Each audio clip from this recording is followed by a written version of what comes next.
Hello students, आज हम पढ़ने वाले हैं कक्षा छठवीं का अध्याय 4 पदार्थों का पृथक्करण। ठीक है, आज हम इसका भाग 3 पढ़ने वाले हैं, पार्ट 3 पढ़ने वाले हैं। पार्ट 1 और पार्ट 2 में मैंने आप लोगों को पदार्थों के पृथक्करण के बारे में, है ना, 4 और 4 8 पृथक्करण की विधियां के बारे में मैंने आप लोगों को बता दिया था। ठीक है, आज 4 और जो पृथक्करण की विधियां हैं, वाष्पीकरण, ठीक है, उसके बाद पढ़ेंगे क्रिस्टलीकरण और उसके बाद आश्वन और साथ ही साथ पढ़ेंगे ऊर्ध्वपातन। ठीक है, उसके बाद फिर हम लोग इसमें पढ़ेंगे एक से अधिक विधियों द्वारा पदार्थों का पृथक्करण कैसे कर सकते हैं। ठीक है, तो आज का ये 5 टॉपिक है, इसको हम लोग पढ़ेंगे। उसके बाद ये अध्याय जो होगा वो क्या हो जाएगा, खत्म हो जाएगा। इसके बाद मैं आप लोगों का इस अध्याय का प्रश्न उत्तर आप लोगों को भेज दूंगा। ठीक, तो चलते हैं सबसे पहले, है ना, अध्याय 4 के पदार्थों का पृथक्करण की विधियां जो है उसमें हम लोग आज का, अगर आपके बुक में देखोगे तो आप लोग को ये मिलेगा, है ना, 9वां नंबर का, है ना। तो आज का ये पहला टॉपिक है, फिर उसके बाद 5वां टॉपिक है, ये लास्ट टॉपिक मिलेगा आप लोग को, 12वां 13वां नंबर टॉपिक मिलेगा आप लोग को। ठीक, तो सबसे पहले हम लोग बात करते हैं इसमें वाष्पीकरण। तो वाष्पीकरण क्या होता है? ठीक है, तो वाष्पीकरण की क्रिया को समझने के लिए अगर हम क्या करते हैं, प्रयोग करते हैं। ठीक है, वाष्पीकरण की क्रिया को समझने के लिए हम क्या करते हैं, प्रयोग करते हैं। उस प्रयोग करने के लिए हमको लेना पड़ेगा, एक कटोरी लेना पड़ेगा। ठीक है, कटोरी लेंगे, साथ ही साथ हमको लेना है जल लेना है। जल लेने के बाद हमको लेना है नमक लेना है। नमक लेने के बाद हमको लेना है, साथ ही साथ आपको जो ट्राइपॉड स्टैंड जो होता है, जिसको हम लोग त्रिपाद स्टैंड बोलते हैं, वो लेना पड़ेगा और जाली लेना पड़ेगा। और साथ ही साथ हम लोग को उसको गर्म करने का साधन जो भी आपके पास उपलब्ध है वो लेना पड़ेगा आपको। ठीक है, चाहे मोमबत्ती हो या बर्नर हो, है ना, या आपके घर में जो गैस चूल्हा है उसके माध्यम से आप लोग क्या कर सकते हो, उसको गर्म कर सकते हो, प्रयोग करके देख सकते हैं। ठीक है, तो इसके लिए सर्वप्रथम हमको क्या करना पड़ेगा, ठीक है, अपने को क्या करना है, सबसे पहले अपने को लेना है यहाँ पर, है ना, एक कटोरी लेना है। एक कटोरी तो हमने ले लिया। कटोरी लेने के बाद में उसमें हमको डाल देना है जल, डाल देना है, क्या डाल देना है, जल डाल देना है। और साथ ही साथ उसमें हमको 1 चम्मच क्या डाल देना है, नमक डाल देना है। ठीक है, 1 चम्मच हमने क्या डाल दिया उसमें, नमक क्या कर दिया, उसको घोल दिया। 1 चम्मच नमक लिया और हमने उसको घोल दिया। ठीक है, अब इस जो पात्र है उसको हमें किसके पर रखना है, त्रिपाद स्टैंड पर रखना है। ठीक है, ट्राइपॉड स्टैंड पर रखना है। इसमें जाली आपको लगा देना है पहले से, है ना। इस ट्राइपॉड स्टैंड पे क्या करना है, आपने को रखना है। ठीक है, इस ट्राइपॉड स्टैंड पर हमको क्या लगाना है, जाली लगाना है और इसके ऊपर हमको क्या कर देना है, रख देना है। जाली लगा के रखने के बाद में इसके नीचे हमको क्या करना है, इसको सतह से क्या करना है, बर्नर की सहायता से क्या करना है, गर्म करना है। किसकी सहायता से, बर्नर की सहायता से क्या करेंगे हम लोग, इसको गर्म करेंगे। ठीक है, जैसे हम बर्नर की सहायता से इस कटोरी में रखे जल या विलयन को हम क्या करते हैं, गर्म करते हैं। ठीक है, और तब तक गर्म करेंगे जब तक कटोरी में उपस्थित जो जल है वो वाष्प बनकर उड़ ना जाए। ठीक है, ये आपको ध्यान रखना है ना। जिस प्रकार से ये आप लोग घर में भी कर सकते हो प्रैक्टिकल। ठीक है, जिस प्रकार से आप लोगों ने देखा होगा, है ना, नदी, तालाब, है ना, इत्यादि के जो जल है ना, वो क्या होते हैं, है ना, वाष्प बनकर क्या हो जाते हैं, उड़ जाते हैं। क्योंकि वो, है ना, सूर्य के प्रकाश से क्या हो जाते हैं, गर्म हो जाते हैं, वाष्प बनकर उड़ जाते हैं, क्योंकि वो हल्के होने के कारण से। बस उसी प्रकार से यहाँ पर आपने क्या किया, कटोरी लिया और कटोरी लेने के बाद में आपने उसमें क्या डाला, जल डाला। जल डालने के बाद उसमें आपने 1 चम्मच नमक डाला और नमक डालने के बाद में उसने आपको खोल के उसको रख दिया। रखने के बाद में उसे आपने किसके ऊपर रखा, उसको ट्राइपॉड स्टैंड के ऊपर रखा आप लोगों ने, और उसे नीचे, है ना, यहाँ पर जाली भी लगा दिया और नीचे बर्नर की सहायता से आप लोगों ने क्या किया, इसे गर्म किया। जैसे ही इसको हमने क्या किया, गर्म किया। जैसे इसको हमने गर्म किया, गर्म करने के बाद में, है ना, वो क्या हुआ, जैसे हमने गर्म किया, और तब तक गर्म करना है जब तक ये जो उसमें उपस्थित जो जल है वो वाष्प बनकर ना उड़ जाए। ठीक है, तब तक उसको हमें क्या करते रहना है, गर्म करते रहना है। और लास्ट में हम देखते हैं, है ना, इस प्याले के अंदर, या बोल सकते हैं इस कटोरी के अंदर हमको केवल क्या प्राप्त होता है, नमक ही प्राप्त होता है। ठीक है, तो इस क्रिया को हम क्या कहते हैं, वाष्पीकरण कहते हैं। क्या कहते हैं, वाष्पीकरण। मतलब सीधा सीधा हमने कह दिया यहाँ पर, है ना, विलयन में से, है ना, विलयन में से क्या अलग करना, विलायकों को अलग करने की क्रिया, है ना। किसी विलयन में से विलायकों को अलग करने की क्रिया ही क्या कहलाती है, वाष्पीकरण कहलाती है। ठीक है, हमने उस विलयन को तब तक गर्म किया जब तक उसमें से विलायक जो है वाष्प बनकर नहीं उड़ गया। और उड़ने के बाद में जब ये पूरा पात्र जो है, जल जो भरा हुआ था, वो पूरा गर्म होकर जब वाष्प के रूप में परिवर्तित हो गया, तो उसके अंदर जो उपस्थित जो नमक था वो बस हमको उस कटोरी में प्राप्त हुआ। ठीक है, तो इस क्रिया को हम लोग कहते हैं वाष्पीकरण कहते हैं। क्या कहते हैं, वाष्पीकरण कहते हैं। और जैसे बात कर सकते हैं, है ना, जो समुद्र होता है, झील होता है ना, इनमें उपस्थित जो नमक होता है उसको इस वाष्पीकरण विधि द्वारा ही प्राप्त किया जाता है। होता क्या है कि जब समुद्र में ज्वार उत्पन्न होता है तो उसके इर्द गिर्द क्या उत्पन्न कर देते हैं, क्यारियां बना दी जाती है। ठीक है, और इन क्यारियों में जो ज्वर द्वारा जो आया हुआ जो पानी होता है, समुद्र में जो ज्वर उत्पन्न होता है उस द्वारा जो आया हुआ जल है उन क्यारियों में क्या हो जाता है, एकत्रित हो जाता है। तो एकत्रित होने के बाद में जब उसमें सूर्य का प्रकाश जब पड़ता है, तो सूर्य का प्रकाश जब पड़ता है तो वो जो जल है वो क्या होता है, वाष्प बनकर तो उड़ जाता है, लेकिन उसमें उपस्थित जो जल है उन क्यारियों में क्या हो जाता है, प्राप्त हो जाता है। उन नमक का शुद्धिकरण करके हमारे लिए उसे मार्केट में भेजा जाता है, जिसका उपयोग हम क्या करते हैं, है ना, भोज्य पदार्थों में करते हैं। ठीक है, तो इस प्रकार से वाष्पीकरण की क्रिया के द्वारा हम क्या प्राप्त कर सकते हैं, नमक प्राप्त कर सकते हैं। क्योंकि जो जल में उपस्थित या बोल सकते हैं विलयन में उपस्थित जो विलायक था उसको हमने क्या कर दिया, वाष्प के रूप में परिवर्तित कर दिया, जिसे हम क्या कहते हैं, वाष्पीकरण कहते हैं। ठीक, बिल्कुल क्लियर हो गया होगा एकदम। ठीक, चलिए अगला बात करते हैं इसमें क्रिस्टलीकरण। क्या बात करते हैं, क्रिस्टलीकरण। अब क्रिस्टलीकरण क्या है, ठीक है, जैसे कि बात करते हैं, इनको भी समझने के लिए हमें क्या करना पड़ेगा, एक छोटा सा प्रयोग के माध्यम से इसको हमको समझना पड़ेगा। ठीक है, चलिए तो एक छोटा सा प्रयोग करते हैं। जो पहला बनाया हुआ डायग्राम है उसको मैं क्या कर रहा हूं, यहाँ पर मिटा रहा हूं। ठीक है, अब क्रिस्टलीकरण की क्रिया को समझना है, तो क्रिस्टलीकरण की क्रिया को समझने के लिए हमें यहाँ पर लेना पड़ेगा, है ना, एक यहाँ पर हम लेते हैं बीकर ले लेते हैं। क्या ले लेते हैं, बीकर ले लेते हैं। ठीक है, बीकर लेने के बाद में कांच का बीकर है, बीकर ले लिया हम लोगों ने, और उसमें हमने डाल दिया, क्या डाल दिया, है ना, आधा क्या डाल दिया, इसमें जल डाल दिया। ठीक है, आधा बीकर हमने क्या डाल दिया, जल डाल दिया। जल डालने के बाद में, है ना, हमने इसमें क्या लिया, कॉपर सल्फेट लिया, है ना, CuSO4 कॉपर सल्फेट, इसको हम लोग नीला थोथा के नाम से भी जानते हैं, बिल्कुल इसको याद रखिएगा। ठीक है, अब यहाँ पर हम लेते हैं कॉपर सल्फेट ले लेते हैं, और कॉपर सल्फेट लेने के बाद में इसके अंदर क्या करते हैं, इसको, है ना, मिलाते हैं। इसके अंदर हम क्या करते हैं, इसको डालते हैं, मिलाते हैं। ठीक है, देखो क्या क्या आवश्यक सामग्री लिया हम लोगों ने, है ना, इसके साथ में आप लोगों को गर्म करने का साधन भी लेना है, ये भी बिल्कुल याद रखना पड़ेगा आप लोगों को। ठीक है, अब जैसे कि बात करते हैं, इसमें हमने लिया एक कांच का बीकर लिया, कांच का बीकर लेने के बाद में हमने लिया जल लिया, जल लेने के बाद हमने लिया कॉपर सल्फेट लिया, कॉपर सल्फेट लेने के बाद में हमने वहां पर, है ना, जो ट्राइपॉड स्टैंड था या गर्म करने का साधन था ये भी हम लोगों ने वहां पर लिया। ठीक है, अब हमने क्या किया, एक बीकर लिया और बीकर में हमने क्या किया, आधा जल भरा। आधा जल भरने के बाद में, है ना, इसे हमने क्या किया, इसमें कॉपर सल्फेट का विलयन क्या किया, हम लोगों ने मिलाया।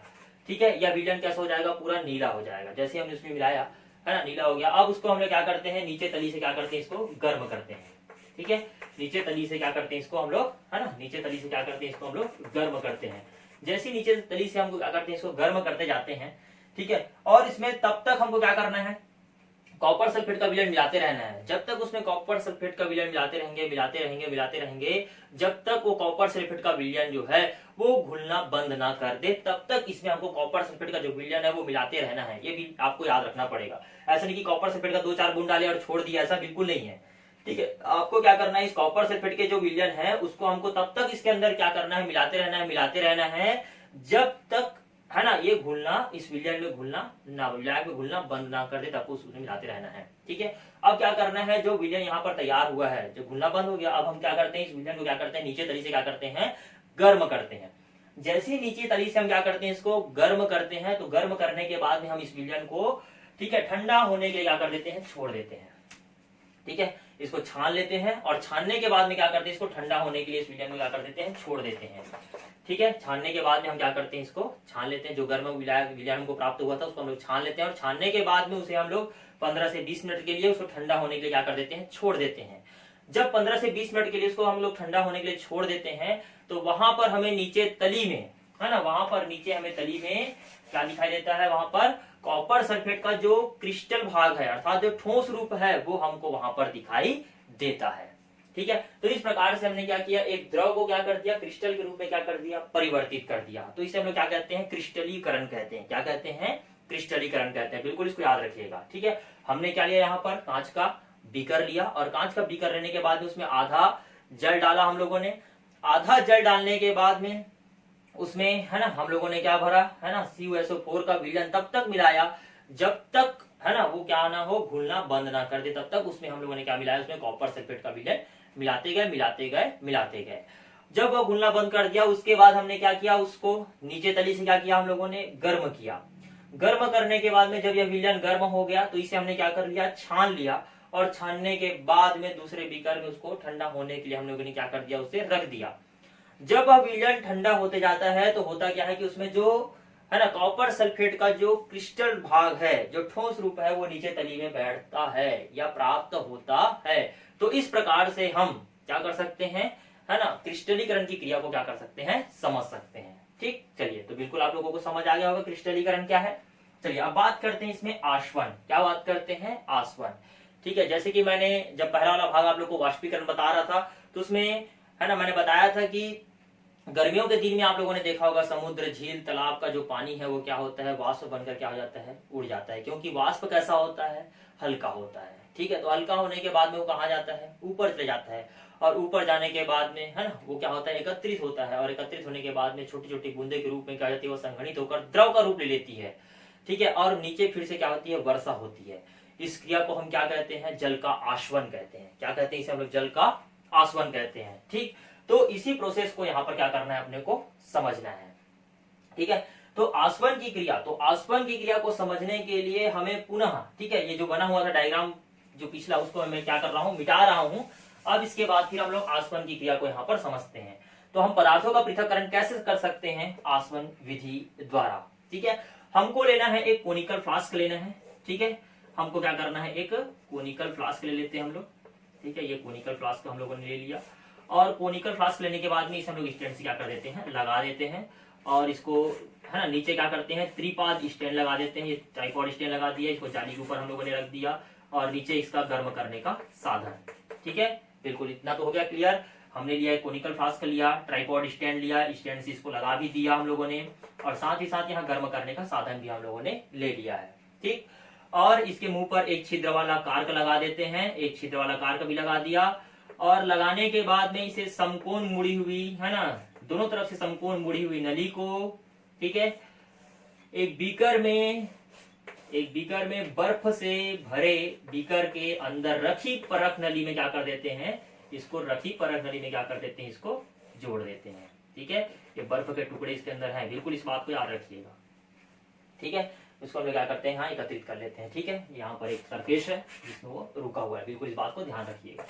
ठीक, चलिए, तो पुनः एक बार बता देता हूं। हमको लेना है कोनिकल फ्लास्क लेना है। कोनिकल फ्लास्क लेने के बाद में हमको लेना है ट्राइपॉड स्टैंड लेना है, गर्म करने का साधन लेना है, स्टैंड लेना है, और दोनों ओर से मुड़ी हुई समकोण नली लेना है। साथ ही साथ आपको एक छिद्र वाला कार्क भी लेना है। ठीक है, कार्क लेने के बाद में एक बीकर भी लेना है, और बीकर लेने के बाद में बर्फ के टुकड़े भी लेना है, और बर्फ के टुकड़े लेने के बाद में वहां पर आप लोगों को एक परख नली भी लेना है। और साथ ही साथ आपको लेना है जल लेना है, और साथ ही साथ लेना है नमक लेना है ना, जल और नमक लेना है। ठीक है, चलिए, तो अब क्या करना है, अपने को क्या करना है, इस कोनिकल फ्लास्क के अंदर, ठीक है, इस कोनिकल फ्लास्क के अंदर हमको सबसे पहले तो एक विलयन बाहर तैयार कर लेना है। एक ग्लास में हम क्या कर लेंगे, एक विलयन तैयार कर लेंगे। किसका, जल को डालेंगे, और जल को डालने के बाद उसमें नमक डालेंगे और इसे घोल लेंगे। ठीक है, घोलने के बाद जो हमको विलयन प्राप्त हुआ है, नमक युक्त जल जो प्राप्त हुआ है, उसको हम लोग लेंगे और इस कोनिकल फ्लास्क के अंदर हम लोग क्या कर देंगे, डाल देंगे। इस कोनिकल फ्लास्क के अंदर हम लोगों ने इसे डाल दिया। ये नमक युक्त जल इसके अंदर है। अब इसको हम लोग क्या करते हैं, कार्क को क्या कर देते हैं, बंद कर देते हैं। ठीक है, और इसे नीचे तली से हम लोग क्या करते हैं, इस कोनिकल फ्लास्क को क्या करते हैं, गर्म करते हैं। जैसे नीचे तली से इस कोनिकल फ्लास्क को हम लोग क्या करते हैं, गर्म करते हैं, तो जैसे इसको गर्म करते हैं तो ये फिर से वही प्रोसेस वाष्पीकरण वाला, बिल्कुल आपको याद आ गया होगा। ठीक है, जैसे इसको गर्म करते हैं, जल जो है वाष्प के रूप में परिवर्तित होता है और इस नली के माध्यम से कहाँ आता है, परख नली के अंदर क्या हो जाता है, एकत्रित होने लगता है। ठीक है, अब इसको आपने किसके सहारे रखा हुआ है, बर्फ के सहारे, अर्थात बर्फ के अंदर है वो परख नली, है ना, ये देखो यहाँ पर बर्फ के अटैचमेंट में है वो परख नली। तो इसका बाहरी सरफेस कैसा हो गया, परख नली कैसा हो गया, ठंडा हो गया। ठीक है, तो ये जो वाष्प जो है, गर्म वाष्प जो हल्की होकर यहाँ से उड़कर कहाँ आ रही थी, इस परख नली में एकत्रित हो रही थी। तो बाह्य वातावरण कैसे इसका, ठंडा है, परख नली भी कैसा हो गया, ठंडा हो गया। तो बाहरी संपर्क में आने के माध्यम से ही वह संगठित होकर सीधे डायरेक्ट क्या कर रहा है, द्रव का रूप ले लेता है और इस परख नली में क्या होता है, एकत्रित होने लगता है। इस परख नली में क्या होता है, एकत्रित होने लगता है। जिस प्रकार से हमने बताया था कि समुद्रों, झीलों इत्यादि का जो जल है वो सूर्य के प्रकाश के माध्यम से क्या होता है, गर्म होता है। गर्म होने के कारण से वाष्प बनकर कहा जाता है, हल्की होने के कारण से ऊपर चले जाता है और वह क्या कर लेता है, बादलों का रूप ले लेता है और संगठित होकर छोटे छोटे बूंदों का, जल का बूंद का रूप ले लेता है और वही बाद में क्या होती है, वर्षा होती है। ठीक है, बस उसी प्रकार से यहाँ पर है।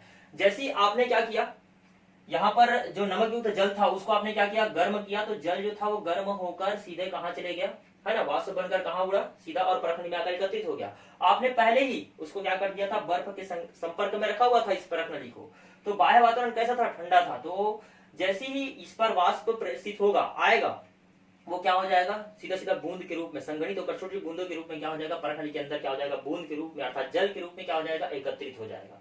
इस पूरी क्रिया को हम क्या कहते हैं, आसवन कहते हैं। और यहाँ पर जो जल जो है वो पूरा जब वाष्प बनकर उड़ जाएगा तो यहाँ पर हमको तली में क्या प्राप्त हो जाएगा, नमक प्राप्त हो जाएगा। क्या प्राप्त हो जाएगा, नमक। तो इस प्रकार से हमने पदार्थों का क्या कर लिया, पृथक्करण कर लिया, किसके माध्यम से, आसवन की क्रिया के द्वारा। ठीक है, तो इस प्रकार से हम क्या कर सकते हैं, आसवन की क्रिया को समझ सकते हैं। तो इस प्रकार से हमने इसको क्या कर लिया, पृथक्करण कर लिया। ठीक, बिल्कुल समझ आ गया होगा आप लोग को आसवन की क्रिया। ठीक, चलिए अब बात करते हैं इसमें ऊर्ध्वपातन। क्या बात करते हैं, ऊर्ध्वपातन। अब ऊर्ध्वपातन की क्रिया क्या है, तो ऊर्ध्वपातन की क्रिया को हम लोगों को समझने के लिए यहाँ पर हमको, है ना, चलो इसको फिर से समझने के लिए, वापस समझने के लिए हम यहाँ पर इसको मैं मिटा रहा हूँ, इस पर डायग्राम के माध्यम से समझेंगे इसको हम लोग। ठीक है, अब ऊर्ध्वपातन की क्रिया, तो ऊर्ध्वपातन की क्रिया क्या है, इसमें हम लोगों को फिर से वही क्या करना है, पदार्थों का पृथक्करण करना है। जैसे कि दो पदार्थ आपस में मिले हुए हैं और उन पदार्थों को हमको क्या करना है, अलग करना है, भिन्न करना है। ठीक है, तो इस जगह पर हम क्या करेंगे, यहाँ पर सबसे पहले हम लोगों को लेना है ना, एक हम लोग क्या लेते हैं, यहाँ पर बीकर ले लेते हैं।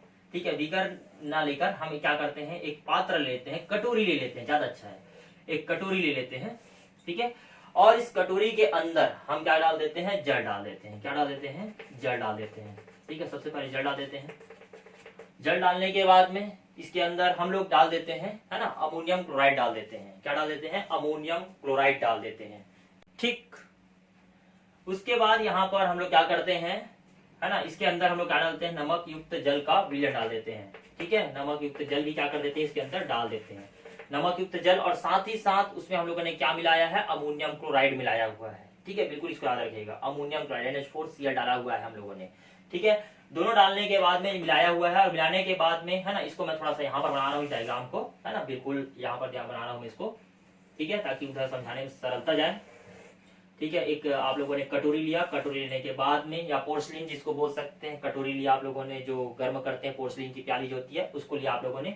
लेने के बाद में इसके अंदर हम लोगों ने डाला नमक का, ठीक है, नमक का जल भी डाल दिया, नमक का विलयन डाल दिया। विलयन डालने के बाद में आपने डाला था इसमें, है ना, NH4Cl डाला हुआ था, अमोनियम क्लोराइड भी डाल दिया था आप लोगों ने। अमोनियम क्लोराइड डालने के बाद में हमको लेना है यहाँ पर, क्या लेना है, एक कीप लेना है, प्लास्टिक की कीप लेना है। ठीक है, एक कीप ले सकते हैं, कांच की कीप ले सकते हैं। हम लोगों ने यहाँ पर एक कीप ले लिया। ठीक है, इसको थोड़ा सा इस तरह से बना देते हैं। ठीक है,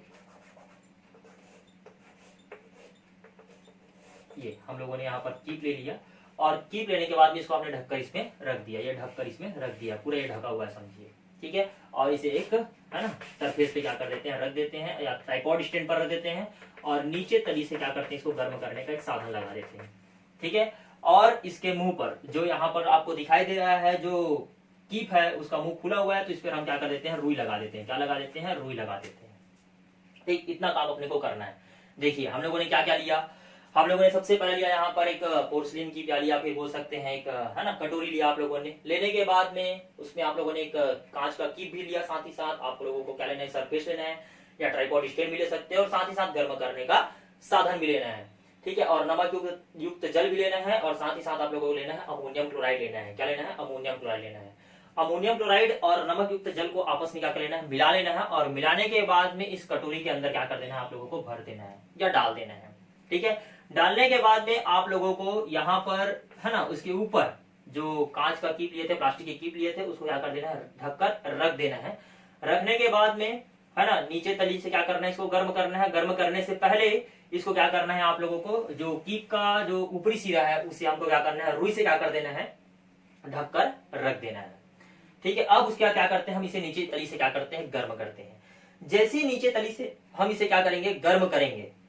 ठीक है, जैसे इसे नीचे तली से क्या करते हैं, गर्म करते हैं, तो गर्म होने पर क्या होगी, इसमें क्रिया होगी, और वही जो वाष्पीकरण की क्रिया जो नजर आ रहा था, है ना, वाष्प बनकर जो उड़ रहा था, उस प्रकार से क्रिया हमको नजर आ रहा था। तो आने के बाद में होता क्या है कि यहाँ पर जो भाग है ना, जो विलयन वाला भाग था, जो द्रव वाला भाग था, वो डायरेक्टली क्या हो जाएगा, ठोस में परिवर्तित हो जाएगा। और यहाँ पर जो कीप का जो भाग है, देखो यहाँ पर तो एक धुआं बनेगा, धुआं जो होगा वो तैयार होगा, क्योंकि गर्म होगा तो धुआं बनेगा, और धुआं बनने के बाद में इधर से आपने उसके क्या कर दिया है, बंद करके रख दिया है, जो बाहर तो निकल नहीं रहा है, तो एक सफेद धुआं तैयार हो जाएगा। उस दौरान हम देखते हैं कि इसके अंदर, ठीक है, जो कीप है उसको हम लोग देखते हैं तो उसके अंदर हमको ठोस पदार्थ प्राप्त होता है। वो जो होता है वो अमोनियम क्लोराइड का जो ठोस रूप है वो हमको इसके ऊपर प्राप्त होता है, अर्थात द्रव सीधा डायरेक्ट किसमें परिवर्तित हो गया, ठोस में परिवर्तित हो गया। ठीक है, देखो यहाँ पर द्रव जो है वो गैस में ना परिवर्तित होकर सीधा किसमें परिवर्तित हो गया, ठोस में परिवर्तित हो गया। और जो ठोस था वो डायरेक्टली किसमें परिवर्तित हो गया, सीधा डायरेक्टली द्रव में परिवर्तित हो गया। मतलब यहाँ गैस नाम का कोई चीज ही नहीं है, वो गायब हो चुका है। तो इस क्रिया को हम लोग क्या कहते हैं, ऊर्ध्वपातन कहते हैं। ठीक है, ठोस डायरेक्टली किसमें जा रहा है, वो द्रव में, और द्रव डायरेक्टली किसमें जा रहा है, ठोस में जा रहा है। यहाँ पर गैस का कोई महत्व ही नहीं है, मतलब नहीं बन रहा है, क्रिया ही नहीं हो रही है, वहां पर उसको बनने की क्रिया ही नहीं हो रही है। तो इस क्रिया को हम लोग क्या कहते हैं, ऊर्ध्वपातन कहते हैं। क्या कहते हैं, ऊर्ध्वपातन कहते हैं। ठीक है, चलिए अगला बात करते हैं इसमें एक से अधिक विधियों द्वारा पदार्थों का पृथक्करण। तो एक से अधिक विधियों द्वारा पदार्थों का पृथक्करण जो है वो कैसे किया जा सकता है।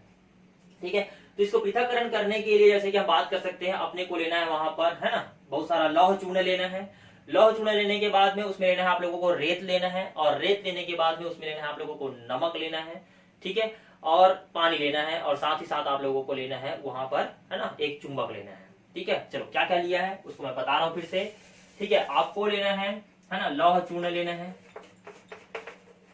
ठीक है, लौह चूर्ण लेना है आप लोगों को। लौह चूर्ण लेने के बाद में आपको लेना है वहां पर, है ना, पानी लेना है, नमक लेना है, रेत लेना है।